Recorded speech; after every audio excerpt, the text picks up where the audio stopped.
पावन आत्मा आ जाओ, दिल में हमारे बस जाओ।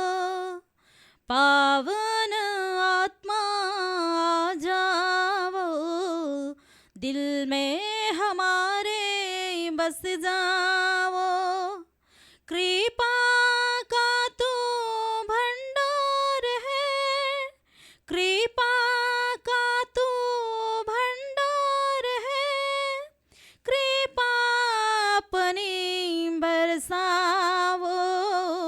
पावन आत्मा आ जाओ, दिल में हमारे बस जाओ। খ্রিস্ট যিশুতে আমার প্রিয়জনেরা, আমাদের মুক্তিদাতা প্রভু যিশুর নামে আপনাকে স্বাগত জানাই। এই যিশুর নামে অনেক কোটি শক্তি আছে। বাইবেল বলছে সকল নামে শ্রেষ্ঠ নাম আছে। এই নামে সমস্ত জানু নত হবে বলেছে, সমস্ত জিহ্বা ঘোষণা করবে প্রভু যীশু খ্রিস্ট এই প্রভু। তো এটা আমরা পড়ি ফিলিপিয় গ্রন্থে অধ্যায় 2 6 থেকে বচনে, বিশেষ করে আমি যদি পড়ি,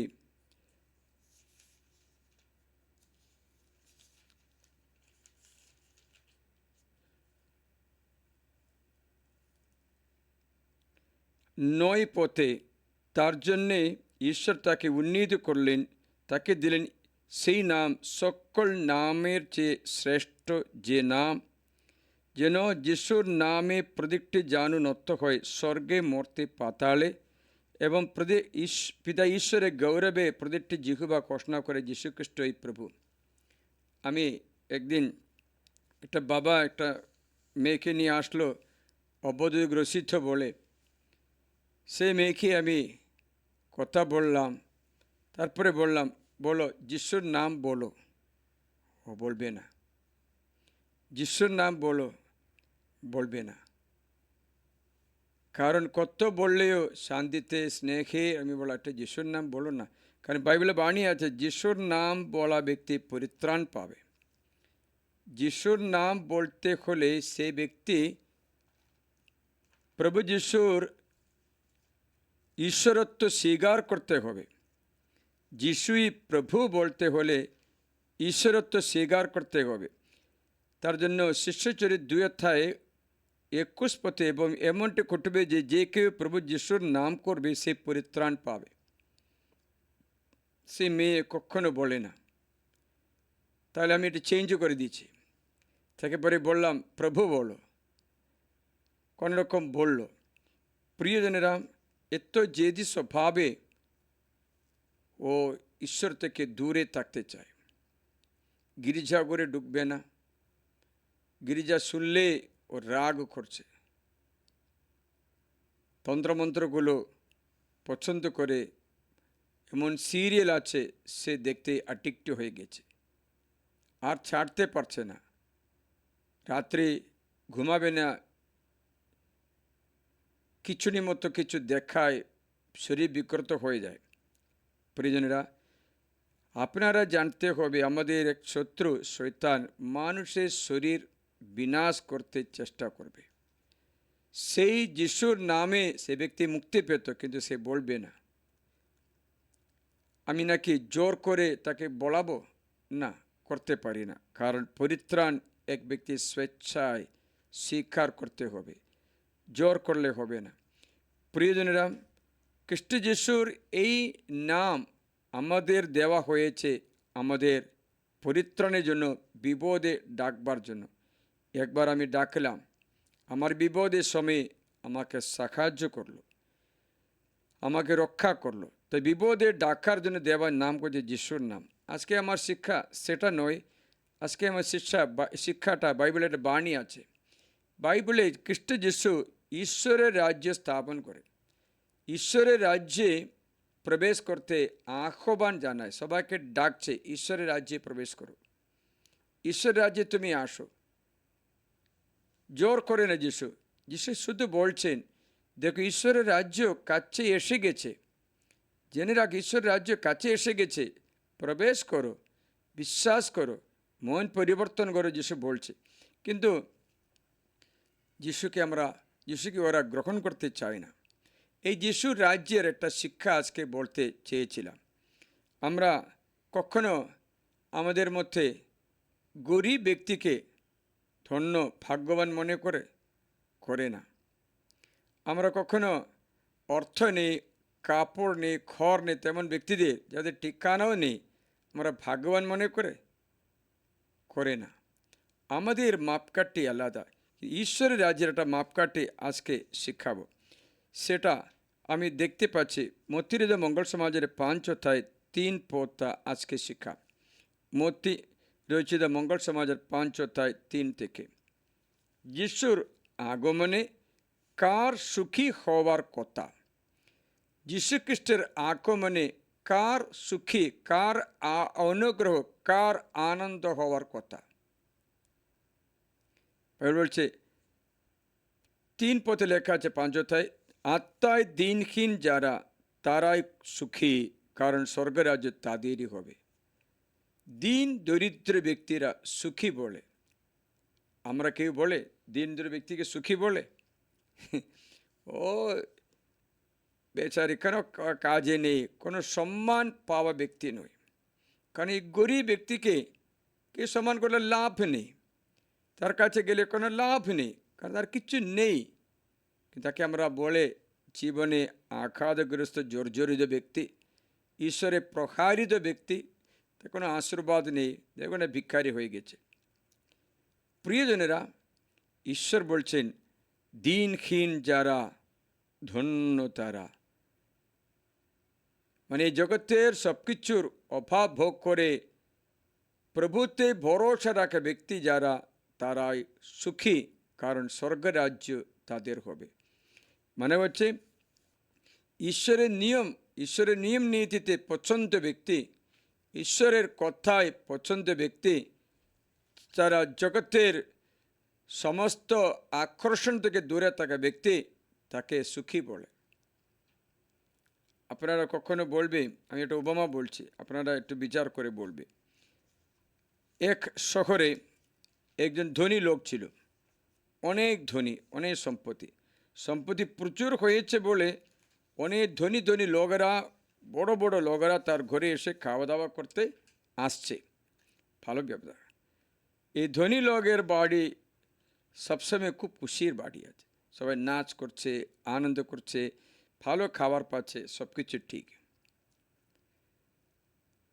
বাইবেল বলছে এক ধনী লোক ছিল, সে দামি রঙিন কমের পোশাক পরত। আমার প্রশ্নটা, ভালো দামি রঙিন পোশাক পরলে আপনার দাম বাড়বে কি না?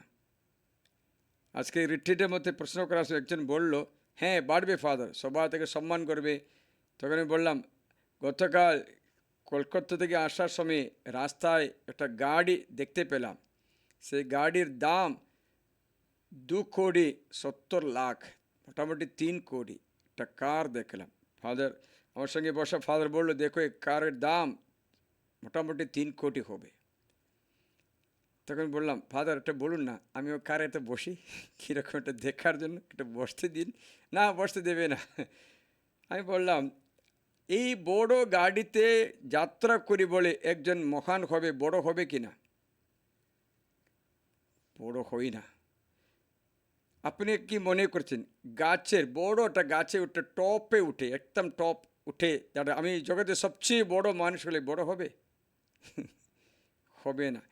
এ ব্যক্তির মহত্ব গুরুত্ব দেওয়া সে ব্যক্তি ব্যবহার করা বস্তুর উপরে নয়, সে ব্যক্তির অন্তরে থাকা বিশুদ্ধির উপরে আছে। এ ব্যক্তি মহান হয়ে বড় গাছের উঠে, এই গাছের সাহায্যে একটু 100 ফুট উচ্চ গাছের টপে উঠলো, দেখো আমি জগতের সবচেয়ে বড় মানুষ, দেখো আমার মতো বড় কেউ নেই বললে হবে না। একটা মেয়ে একটা হাই হিল্ড শু পরলো, চপ্পল পরলো, এত লম্বা লাঠি, এরকম লাঠি মতো একটা বললো। আমি বললাম, এরা এই লাঠিতে কী করে খাটে, এগুলো পড়ে যাবে না? অসমতল জায়গা হলে পড়ে যাবে, বাদ মুচকে যাবে। সেই ভাবছে আমি বড়, চট্টি পড়েছে বলে আমি বড় হয়ে গেছে, সবার চেয়ে বড়। এটা ঠিক না। কারো শাখা যে আপনি বড় মনে করে সেটা বড় নয়। এই শাখা যে ছেড়ে গেলে, এই কাজ খেটে গেলে, এই চটি চলে গেলে তুমি ছোট, তোর কোনো মর্যাদা, কোনো সম্মান নেই। কারো শাখা যে একজনের মাহাত্ম্য তার অন্তরে থাকা প্রভুর সান্নিধ্যের মধ্যে আছে, তার পবিত্র জীবনের মধ্যেই আছে, তার বিশুদ্ধির উপরে আছে, বিনম্রতার উপরে আছে, তার সৎ স্বভাবের উপরে আছে, তার গুরুত্ব দেওয়া ও মাহাত্ম্য। কোনো টাকা পয়সা জমিয়ে রেখে আমি ধনী মানুষ, তাহলে আমার বড় লোক বললে হবে? হবে না। বাইবেল বলছে তারা জগতের দৃষ্টিতে বড় লোক মনে করে। জগতের মাপকাঠি ঈশ্বর ব্যবহার করে না। ঈশ্বরের মাপকাঠি হচ্ছে আপনি কত প্রস্তুত আছে আপনার অন্তর, প্রভুকে গ্রহণ করতে পারছো, প্রভুরই জীবন যাপন করে, সেটা আছে। আমি উদাহরণ বলছি।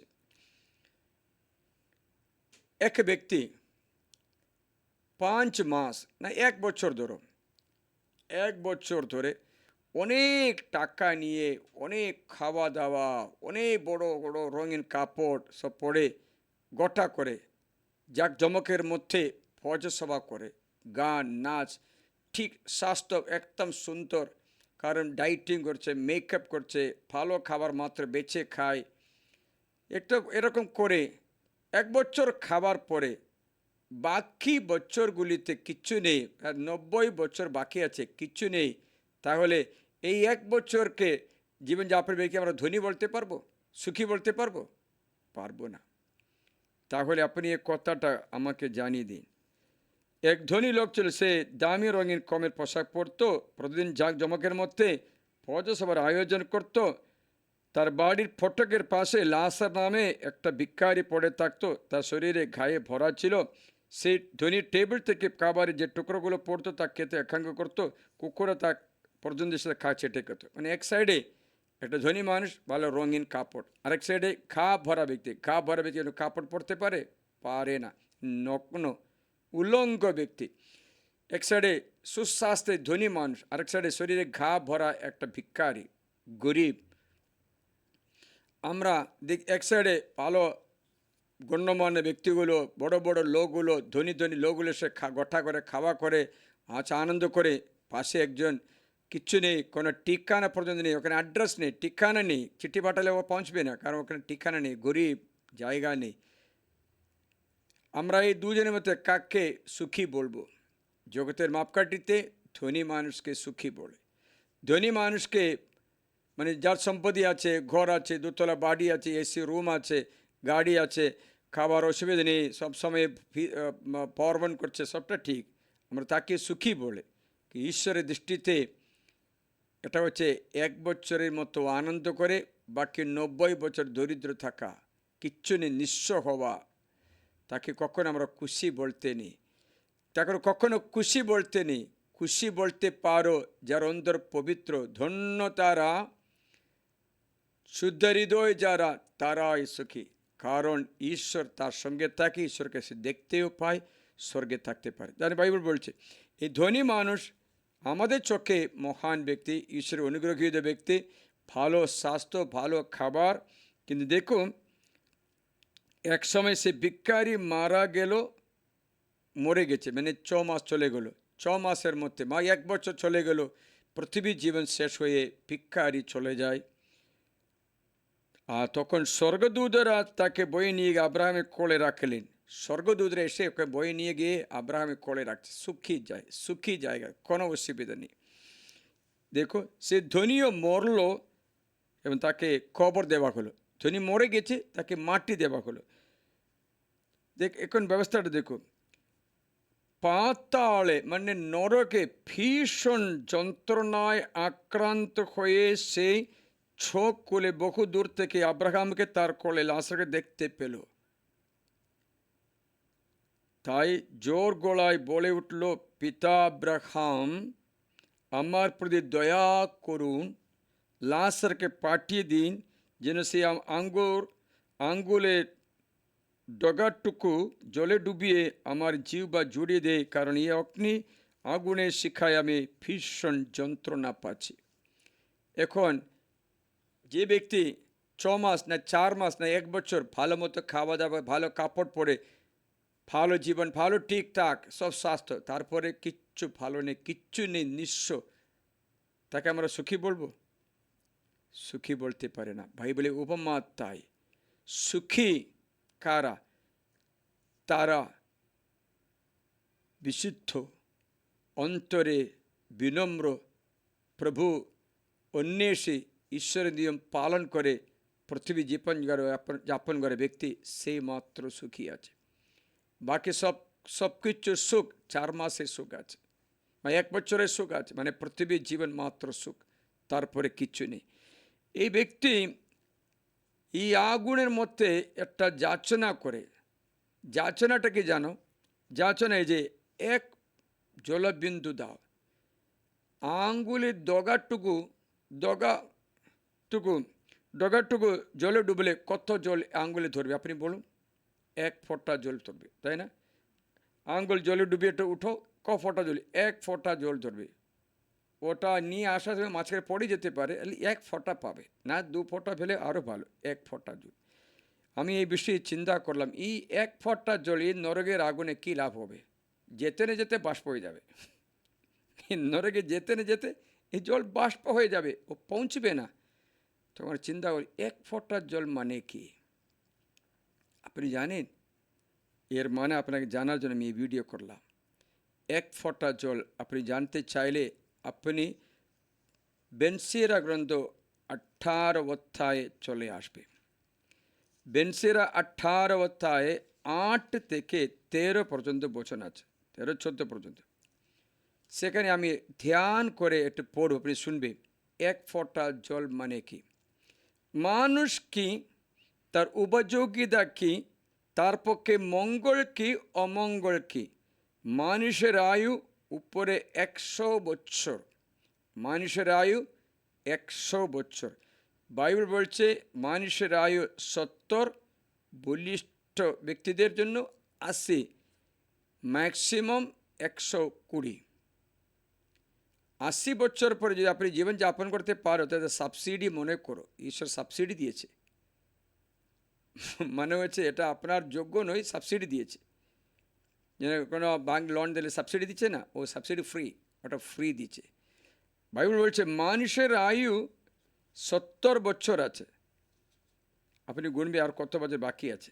আজকে আমি জিজ্ঞাসা করলাম, একটা মোবাইল আমার 76 হয়েছে ফাদার, ও ভালো, বলিয়ান আছে 80 পর্যন্ত, 80 পর্যন্ত যেতে পারবো বলেছে। তারপরে যে কিছু পেলে সব সাবসিডি আছে, আপনার ন্যায় অনুসারে পেতে পারবে 80 বছর। বাইবেল শোনা আছে সামসংয়ের 90 অধ্যায়ে 10 পদ, মানুষের আয়ুষ্কাল তা তো 70 বছর। ক বছর? 70 বছর। 70 বছরের আগে যেতে পারে, 70 বছর পৌঁছলে পূর্ণ আয়ু হয়ে গেছে না। তো বলছে 80 বছর বলিষ্ঠদের জন্য, 80 বছর বলিষ্ঠদের জন্য। এবার আমি পরে আপনাকে জানাবো বলিষ্ঠ ব্যক্তি 80 বছর। এখন বেনসেরাকে চলে আসছি। সেই ব্যক্তি, সেই গরিব ব্যক্তি বলছে 100 বছর পৃথিবীতে সমুদ্রে যেমন এক জলবিন্দু, দেখো এক জলবিন্দু বা বালুর এক কণা শাশ্বত কালের সামনে তেমনি স্বল্প বছরগুলি। অনন্তকালের সামনে আপনার পৃথিবীর জীবন 100 বছর মানে এক জলবিন্দুর সমান। বাকি কত জলবিন্দু আছে অনন্ত জীবনে, এর পরের জীবনে? গর্ভপাত্রে 9 মাস, বাকি জীবন পৃথিবীতে 90 বছর। এরপরে স্বর্গে অনন্ত কোটি বছর, অবিরাম, অনন্ত, অথবা নরকে, এই দুটোই। তাই যে শাশ্বতকালের সামনে তেমনি এই বছরগুলি। শাশ্বতকালের সামনে সমুদ্রে যেমন এক ফোঁটা জল, এক জলবিন্দু বা বালুর এক কণা, শাশ্বতকালের সামনে স্বল্প বছরগুলি এতটুকু আছে বলেছে। তখন আপনি ফিরে আসুন, এক জলবিন্দু আমাকে দাও বলেছে। আগুনের দগাটুকু জলে ডুবিয়ে এক জলবিন্দু আমাকে দাও। আপনার মানে, এর মানে কি জানো? এই দরিদ্র, এই গরিব, এই ধনী ছিল পৃথিবীতে 100 বছর, তারপরে দরিদ্রতায় ভুগছে নরকে। সে বলল, আমাকে এক জলবিন্দু দাও। ওর যাচনা হচ্ছে, আমাকে পুনরায় জীবন দাও, আমাকে পুনরায় জীবন দাও। আমি পৃথিবীতে আবার জীবনযাপন করব, ভালোমতো জীবনযাপন করব, অনন্ত জীবনে জীবনযাপন করব, স্বর্গের ধন সঞ্চয় করতে জীবনযাপন করব। স্বর্গে আমি যেন নিঃস্ব যেন না হই, মরণের পর আমি নিঃস্ব যেন না হই, মরণের পরে ইনকাম করতে আমাকে সুযোগ দাও, একবার পৃথিবীতে পাঠা বলেছে। আজ সকালে একজন আমেরিকা থেকে ফোন করলো, ফোন করে বললো, আমার মা মারা গেছে। আমি জিজ্ঞাসা, কত বছর বয়সে? বললো 73 নাকি 72, 73, 74 কিছু বলেছে। তখন বললাম, বাইবেল বয়স হয়ে গেছে। ফাদার, আপনি প্রার্থনা করেন, আমরা আশা রাখি আপনি প্রার্থনা আমার মা আবার ফিরত জীবন পাবে। আমি বললাম, ফিরত জীবন পাওয়ার আশা করতে নেই, কারণ ফিরত জীবন পাওয়ার জন্য নেই। পৃথিবীর তার প্রয়াণ, তার যাত্রা শেষ হয়ে গেছে। এখন তার স্বর্গীয় যাত্রা শুরু হয়ে পিতা সদনে যায়। সে ব্যক্তির আত্মা কল্যাণে যে প্রার্থনা করতে হবে, পুনরায় মাটিতে ফিরে আসতে চাইবে না, হবে না। না, আপনি প্রার্থনা করলে হবে। আমি অনেক ব্যক্তির ভালো করেছে। ঈশ্বরের সময় যখন পার হয়, সে ব্যক্তির দশা পাল্টাতে কেউ পারবে না। বিচারে সেই মুহূর্তে, মরণ সেই মুহূর্তে বিচারও হয়ে গেছে। প্রিয়জনেরা, প্রার্থনা আমি তো বুঝাতে চেয়েছিলাম, দেখো পৃথিবীর জীবন প্রস্তুতি মাত্র আছে 70 নাকি 80, সারপ্লাস পেলে, সাবসিডি পেলে 120, ম্যাক্সিমাম 120। এর মধ্যে আপনার প্রস্তুতি করতেই হবে। তার জন্য বাইবেল বলছে, এই অল্প বছরগুলি তার জন্য প্রভু মানুষের প্রতি ধৈর্যশীল, তাদের উপরে তার দয়া বর্ষণ করেন। তিনি জানেন, তিনি তো দেখেন ও জানেন তাদের পরিণাম কেমন হীন। এর জন্য নিজের করুণা তত মহান করেন। মানুষের দয়া প্রতিবেশীর পর্যন্ত, প্রভুর দয়া নিখিল প্রাণী পর্যন্ত প্রসারিত। তিনি ফর্সনা করেন, সংশোধন করেন, উদ্বুদ্ধ করেন। মেষ পালকের মতো ফিরিয়ে আনেন তার মেষ পাল, তার পালকে ফিরে আসে। যারা তার সংশোধন বাণী গ্রহণ করে ও তার সুবিচার অন্বেষণ করে, তৎপর সে অনন্ত জীবন স্বর্গ পায়। এখন মানুষের মাপকাঠিতে গরিব, এই লাশার মানুষের মাপকাঠিতে গরিব, নিঃস্ব, অসহায়, ঠিকানা পর্যন্ত না থাকে ব্যক্তি, কিন্তু তার জীবন ঈশ্বর ভীরুতার জীবন ছিল না, তো আব্রাহামে কলে যেতে পারবে না। গরিব হলেও ঈশ্বর ভীরু, ঈশ্বরের ন্যায় নীতি অন্বেষণ করা, সত্য জীবন যাপন করা ব্যক্তি ছিল, তার জন্য তা গরিব হইল। আপনারা আর একটু বেশি চিন্তা করলে এই লাশার কে তা আমি জানিয়ে দেব। এই লাশার কে জানো? আপনি জানতে চাইলে যখন মঙ্গল সমাজের 11তে লেখা আছে লাশার কে। মার্তা মারিয়ার ভাই ছিল লাশার। সে মারা গেছিল। মারা যাওয়ার 4 দিন পর যিশু তাকে পুনরায় জীবন দিয়েছিল। সে লাশার পুনরায় জীবন যাপন পেয়েছে। তারপর থেকে বিশ্ব জগতে কোথাও কোথাও গিয়ে বাণী প্রচার করে, অনন্ত জীবনে বাণী প্রচার করে। তার নাম ছিল, বুঝতে পারছিলেন? সে অনন্ত জীবনের কথা প্রচার করে। সে এই ধনী মানুষের বাড়িতে আসলো। ধনী মানুষ ভালো কাপড় পরছে, ভালো খাবার দিচ্ছে। এখন লাশার কাপড়ও নেই, খাবারও নেই, শরীরে ঘাও আছে।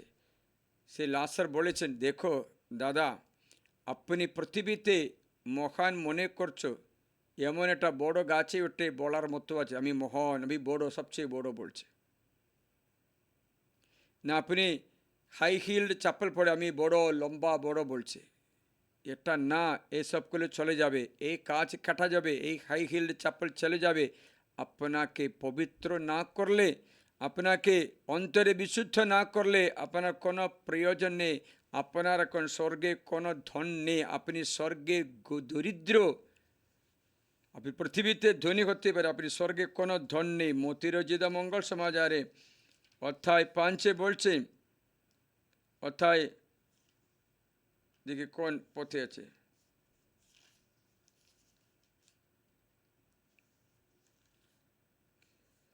অধ্যায় 6 19, 20, 21 লেখা আছে। 19-20-21 ঈশ্বর বলছেন তোমরা স্বর্গে ধন সঞ্চয় না করা ব্যক্তি মূর্খ আছে। অর্থাৎ 6 আমি তোমাদের শোনাই, পথ দেখো 19 থেকে শুনবে। তোমরা পৃথিবীতে নিজেদের জন্য ধন জমিয়ে রেখো না। পৃথিবীতে নিজেদের জন্য ধন জমিয়ে রেখো না। এখানে তো পোকা ও মরচে ধরে তা ক্ষয় করে এবং চোর শীত কেটে চুরিও করে। এই পৃথিবীতে অস্থিরতা আছে, এই পৃথিবীতে সম্পত্তি উপরে জীবন আধারিত হলে ঠিকবে না বলেছে। আবার বলছি ঈশ্বর, স্বর্গে নিজেদের জন্য ধন জমিয়ে রাখো। স্বর্গে নিজেদের জন্য ধন জমিয়ে রাখো, সেখানে পোকা ও মরচে ধরে তা ক্ষয় করে না, চোরও সেখানে শীত কেটে চুরিও করে না।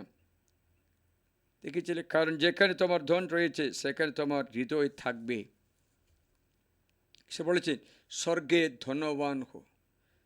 এই পৃথিবীতে আমরা দরিদ্র হলে কোনো চিন্তা নেই, আমাদের পুণ্য যদি থাকলে, সৎকর্ম থাকলে, আমরা জন্য বিশুদ্ধ থাকলে স্বর্গের আমাদের ধন সম্পত্তি আছে। ফ্রান্সিস সেভিয়ার তার চাকরি ছেড়ে দিয়ে, তার পড়াশোনা ছেড়ে দিয়ে ভারতবর্ষে গোয়াতে এসে বাণী প্রচার করে অনেক ব্যক্তিদের যিশুর কাছে নিয়ে গেল।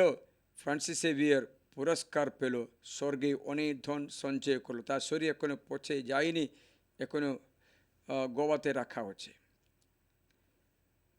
প্রিয়জনেরা, স্বর্গে ধন সঞ্চয় করে ভিনসেন্ট ডি পল, সাধু ভিনসেন্ট ডি পল সব কিছু ত্যাগ করে পাওয়া পয়সাগুলো গরিবদের সেবা করে, সব কিছু গরিবদের দিয়ে এই পৃথিবীতে নিঃস্বমত্ব গরিব মানুষের মধ্যে জীবনযাপন করলো। সমস্ত চ্যারিটি, সমস্ত সৎকর্মে, সৎকাজ, উপকারিতার প্রতিপালক রূপে প্রতিপন্ন হয়ে স্বর্গে স্থান পেয়েছে। প্রিয়জনেরা, এই সাধুদের কি বোঝায়? সাধু ডন বস্কো সব কিছু ব্যয় করে নিঃস্ব হয়ে ছাত্রছাত্রীদের, যুবক যুবতীদের বিদ্যালয়ে শুরু করে তাদের পরিত্রাণ করতে চেষ্টা করে। সাধু ডন বস্কো পৃথিবী ত্যাগ করেছে, পৃথিবীতে কোনো ধন সঞ্চয় করেনি। এরা এখনো স্বর্গের ধনী মানুষ আছে। বাইবেল বলছে স্বর্গে তোমার ধন না থাকলে পৃথিবীর পয়সাগুলো কত থাকুক না কেন, কত খাউক না কেন, কত মোটা করুক না কেন, কত ডাইটিং করুক না কেন, আপনাদের জীবন ম্যাক্সিমাম 4 মাসের মতো চলে যায়। মানে হচ্ছে পৃথিবীর 100 বছর, আমাদের ভাষায় বললে 4 মাসের মতো, 2 মাসের মতো চলে যায়। 2 মাসের ধনী হলেও অনন্ত কোটি বছর মৃত্যুর পরে সেটা দরিদ্র হলে কী লাভ? তার জন্য সাধু কচ্ছুকুঞ্জ উপদেশী বললেন আমার ধন যীশুখ্রিস্ট আছে। আজকে আমাদের সাধের পালন সাধে মারিয়া ত্রেসিয়া মঙ্গডিয়ান, সে কি গরিব মেয়ে ছিল, সব কিছু গরিবদের জন্য দিয়ে জীবনযাপন করে সাথী হয়ে স্বর্গে স্থান পেল। অনেক ব্যক্তি হোলি ফ্যামিলি সমাজ স্থাপন করে অনেক তিক্ত তিরস্কৃত ব্যথার আগুনের মধ্যে জ্বলে ও গজল ভালো মতো মহান হয়ে গেল। এরা কি শিখায়? আমাদের পৃথিবীর জীবনে আমরা কত সুখ পেয়েছে তাতে নয়, পৃথিবীর জীবনে আমরা কত স্বর্গীয় ধন জমিয়েছে সেটা আপনার মাহাত্ম্য অধিষ্ঠিত। It is not that how much you could enjoy in this world, but how much you can earn for heaven, your treasure in heaven. স্বর্গে পুঁজি রাখতে পারছো কতই, সেটা তোমাদের আসল মাহাত্ম্য, পূর্ণতা। বাকি সব কিছু 4 মাসে টাকার মতো হবে। 4 মাসে এই ধনী মানুষের মতো 4 মাস মানে পৃথিবীর জীবন। ভালো কাপড় পরে, ভালো খাবার করে, ভালো গোটা করে, বড় বড় লোক আসবে, ভালো খাবে, আমোদ করবে, নাচ করবে, পিকনিক করবে, গাড়ি কিনবে, আমোদ করবে, সবটা করতে পারো। 4 মাস মাত্র আছে। 4 মাসের পরে নিঃস্ব, কিচ্ছু নেই। মানে হচ্ছে মরণের পরে এর হাত খালি আছে। আপনার হাত যদি খালি আছে মরণের পরে, আপনার কোনো লাভ নেই। কারণ যিশু পুনরুত্থান করেছেন, জানিয়ে দিয়েছেন মরণের পরে জীবন আছে। মরণ মানে প্রস্থান মাত্র আছে বলেছিল। যাই হোক প্রিয়জনেরা, অনেক ব্যক্তিরা এই পৃথিবীর চিন্তা ভাবনা ব্যাকুল হয়ে আসছে। ঈশ্বর বলেছেন সুখী তারা যারা দিনহীন, মানে ঈশ্বরে আশ্রিত।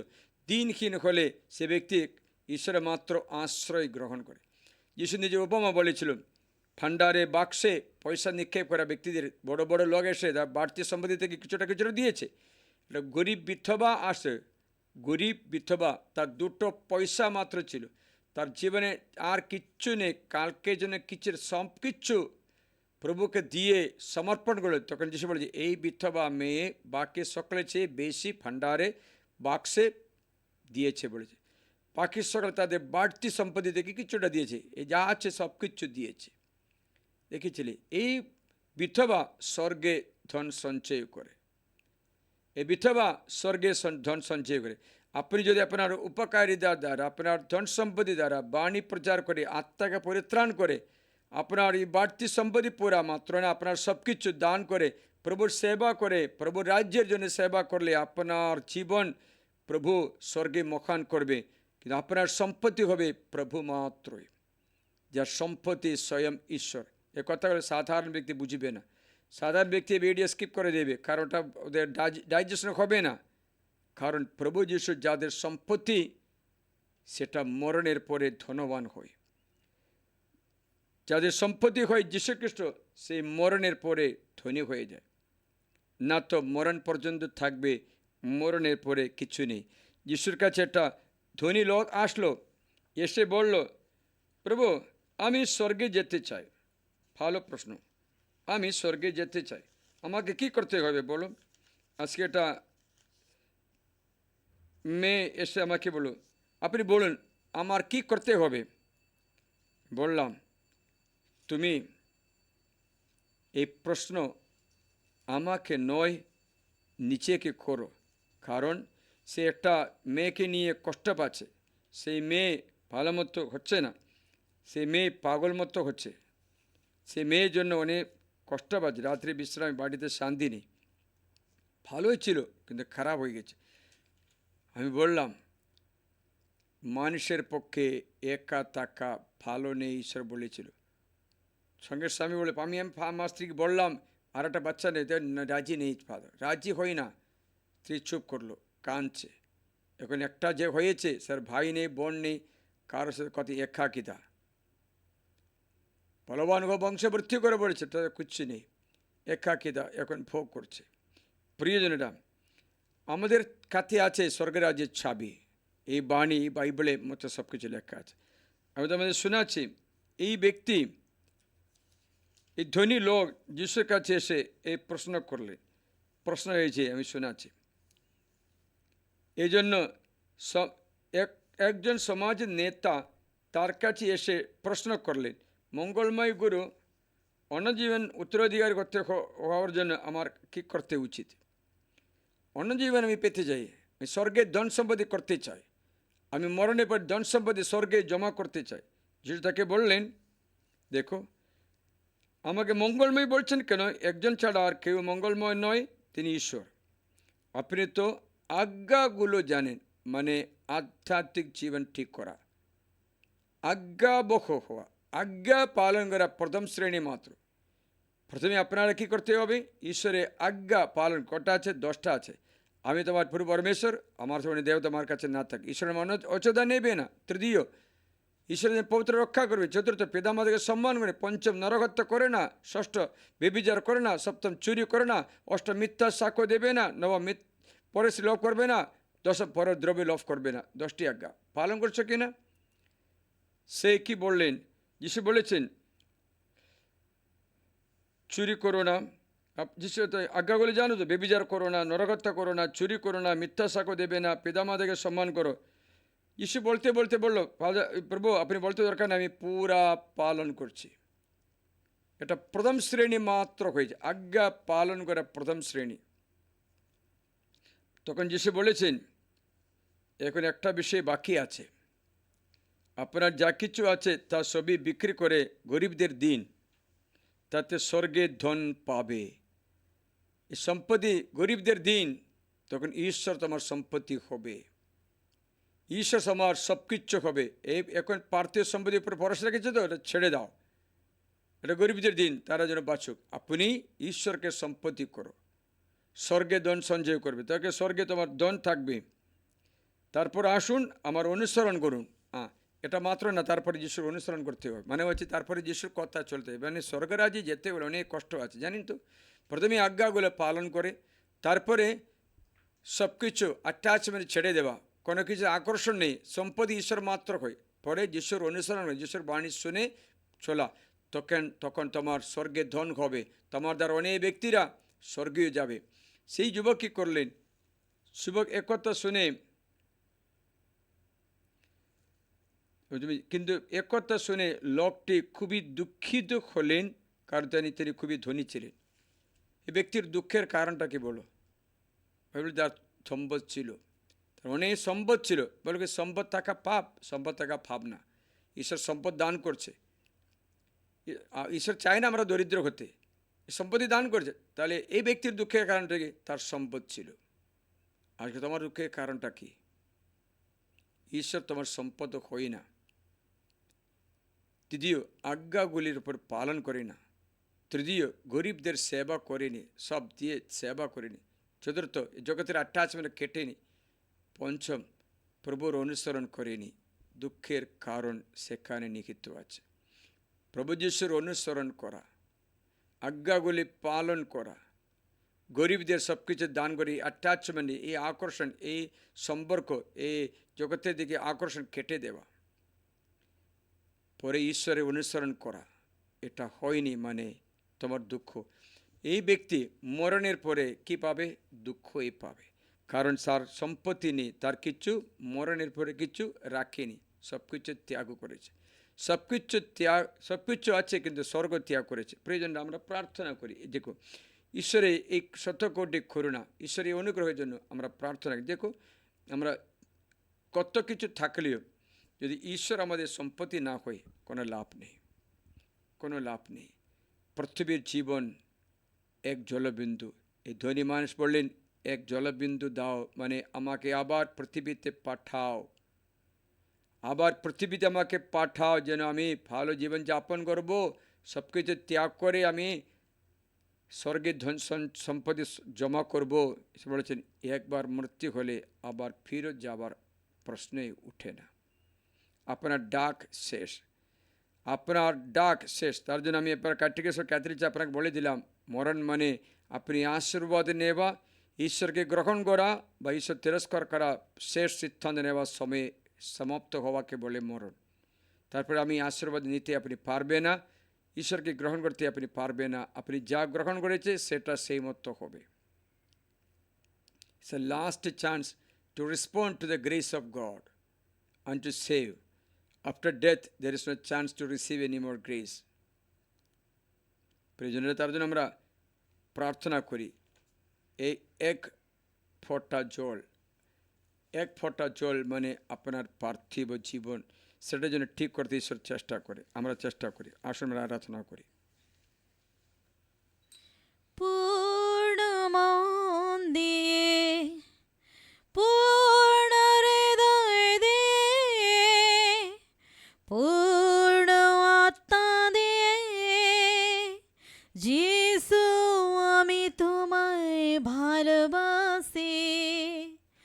পূর্ণ মন দিয়ে, পূর্ণ হৃদয় দিয়ে, পূর্ণ আত্মা দিয়ে, যিশু আমি তোমায় ভালোবাসি। পরম পবিত্র ঐশ্বরিক সংস্কার, আজম চিরকাল আরাধনা। পরম পবিত্র ঐশ্বরিক সংস্কার, আজম চিরকাল আরাধনা। এ জগতে যিনি এসেছেন, এ জগতে জ্ঞানের চেয়ে, এ জগতে যিনি এসেছেন, এ জগতের জ্ঞানের চেয়ে, সব কিছুর ঊর্ধ্বস্থানে যিশু আমি তোমায় ভালোবাসি সব কিছু ঊর্ধ্বস্থানে যিশু আমি তোমায় ভালোবাসি পূর্ণ মন দিয়ে পূর্ণ হৃদয় দিয়ে পূর্ণ আত্মা দিয়ে যিশু আমি তোমায় ভালোবাসি যিশু আমি তোমায় ভালোবাসি এ জগতে সম্পত্তির চেয়ে এ জগতের বন্ধুর চেয়ে এ জগতের সম্পত্তির চেয়ে এ জগতের বন্ধুর চেয়ে সব কিছু ঊর্ধ্বস্থানে যিশু আমি তোমায় ভালোবাসি সব কিছু ঊর্ধ্বস্থানে যিশু আমি তোমায় ভালোবাসি প্রিয়জনেরা, এক জলবিন্দু চাইল ধনী মানুষ, আমরা জানি এই জলবিন্দু মানে পৃথিবীতে আবার একটা নতুন জীবনযাপন করার জন্য আশা করে চাইল, তা দেওয়া হয়নি। প্রিয়জনেরা, আমাদের একটা চিন্তার বিষয়ে ঈশ্বর বলেছেন, ঈশ্বরের মাপকাঠি আলাদা, সুখী তারা, দিন দরিদ্র যারা, ঈশ্বর আস যারা, সারা স্বর্গের রাজ্য তাদের আপন দেশ হবে। শুদ্ধ হৃদয় যারা তার প্রভুকে দেখতে পাবে। শুদ্ধ হৃদয় যদি না হয় প্রভুকে দেখতে আর পারবে না। যিশু শিক্ষা অনুসারে মানুষের শিক্ষা মতো নয়, যিশু বলে কমল প্রাণ যারা তারাই সুখী, কমলতা স্বগার্থ যারা তারাই সুখী, মানে হচ্ছে নিজ পাপের জন্য, নিজ খারাপ জীবনের জন্য দুঃখ ভোগ করা ব্যক্তি পরিত্রাণ। স্বগার্থ যারা মানে হচ্ছে যারা সবচেয়ে কান্নাকাটি করে তারা নয়, সেটা লেখা আছে 2 করিন্থীয় অধ্যায় 7:10 লেখা আছে। স্বগার্থ যারা দেখি আমি বলছি, শুনবে, কেননা ঈশ্বরের ইচ্ছা অনুযায়ী শোক তা অপরিবর্তনশীল, এমন মন পরিবর্তন ঘটায় যা পরিত্রাণজনক। স্বগার্থ যারা মানে নিজ পাপের জন্য অনুতাপ করে ব্যক্তি ভালোই। স্বগার্থ যারা পরিত্রাণজনক। অপরদিকে জগতের দুঃখ মৃত্যুজনক। জগতের দুঃখ নয়, নিজ পাপের জন্য দুঃখ। যে মন পরিবর্তনে পাপ জাগিয়েছে, সেই জন্য তোমরা মনে দুঃখ পেয়েছিলে, সেই জন্য নয় বটে, কিন্তু তোমাদের দুঃখ যে মন পরিবর্তনের ভাব জাগিয়েছেন সেই জন্য। কারণ তোমাদের যে দুঃখ হয়েছিল তা ঈশ্বর ইচ্ছা অনুযায়ী, ফলে আমাদের দ্বারা তোমাদের কোনো দিকে ক্ষতিগ্রস্ত হয়নি।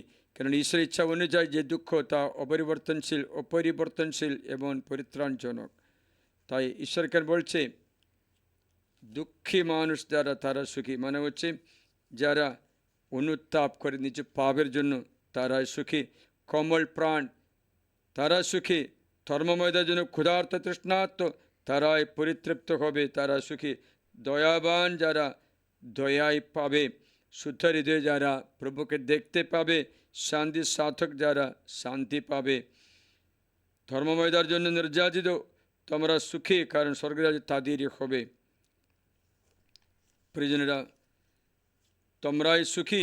লোকে যখন তোমাদের জন্য, আমার জন্য তোমাদের নিন্দা ও নির্যাতন করে এবং তোমাদের বিরুদ্ধে মিথ্যে সব ধরনের জঘন্য কথা বলে, আনন্দ করো, উল্লাস করো, কেন স্বর্গে তোমাদের মজুরি প্রচুর। প্রয়োজনে এখন আমি প্রার্থনা করছি, এই ঈশ্বরের মাপকাঠি, ঈশ্বরের পক্ষ থেকে দেখা, আমাদের পক্ষ দেখার মতো নেই। ঈশ্বর আমাদের অনন্ত জীবনের জন্য সংশোধন করে, আনয়ন করে।